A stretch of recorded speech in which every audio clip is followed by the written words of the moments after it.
शिक्षक जो मध्य प्रदेश में शिक्षण की रीढ़ बना था, जिसका शोषण इस कदर हो रहा है कि उसकी कमर तोड़ने की तैयारी है। शिक्षकों की पेंशन अटका दी गई है। जी हां, पेंशन ही अटका दी गई है। जीवन के 20 से 22 साल ब्लैक बोर्ड पर चौक घिसते घिसते निकाल दिए और जब बुढ़ापे में पेंशन का सहारा चाहिए तो सरकार कह रही है कि भैया आप हो कौन, हम आपको तो पहचानते ही नहीं है।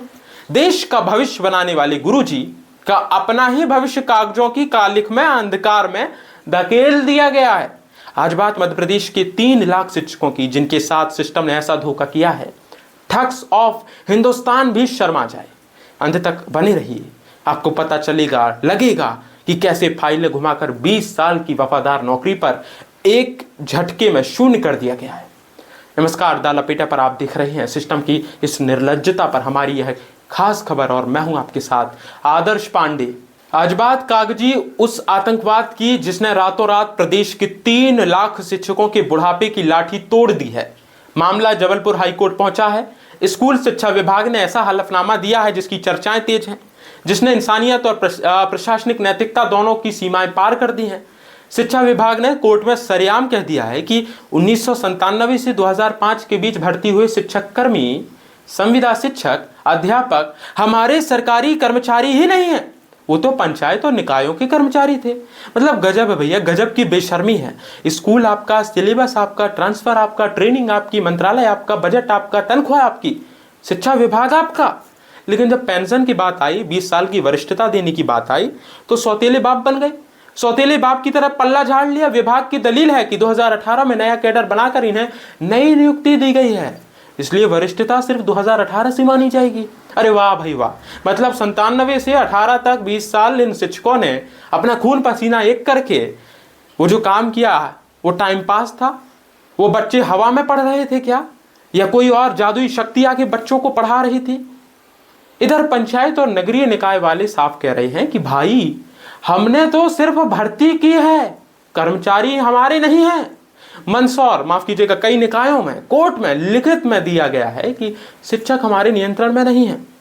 अरे और तो और, कैग सीएजी की 2023-24 की रिपोर्ट में इस सरकारी झूठ की पोल खोल दी गई। स्कूलों में वास्तविक नियंत्रण कभी पंचायतों के पास गया ही नहीं है।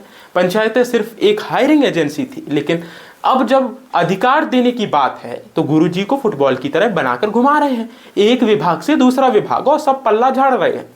ऊपर से अफसरों की हेकड़ी ऐसी है साहब कि डीपीआई के डायरेक्टर जो हैं, जब उनसे मीडिया वालों ने कुछ बातचीत की तो उन्होंने कहा कि हमने कोई हलफनामा ही नहीं दिया है। आप लोगों के पास जो हलफनामा पता नहीं, मीडिया घरानों में एक हलफनामे की कॉपी घूम रही है जिसमें ये चीख चीख कर इनके झूठ की गवाही दे रही है। क्या मजाल है इन अफसरशाहों पर? क्या कोई लगाम लगी जाएगी, या फिर इन पर कोई क्लास लगेगी, इन पर कार्रवाई होगी, या झूठ क्या बोल रहे हैं?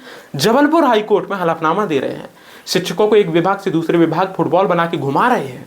मध्य प्रदेश के लाखों शिक्षक, 3 लाख शिक्षकों के भविष्य पर संकट है। पेंशन की बात है, एक तरफ प्रधानमंत्री, मुख्यमंत्री गुरुजनों के सम्मान की बात करते, कसीदे पढ़ते उनके लिए, लेकिन सवाल यह है कि क्या गुरुओं का सम्मान सिर्फ चुनाव से पहले के भाषणों तक सीमित है? एक विधायक या सांसद सिर्फ 5 साल के लिए चुना गया है, उसकी जीवन भर की पेंशन पक्की हो जाती है, लेकिन कई पेंशन वो डकार जाएगा, लेकिन जब शिक्षकों की बात आई तो हाथ खड़े हो जाएंगे।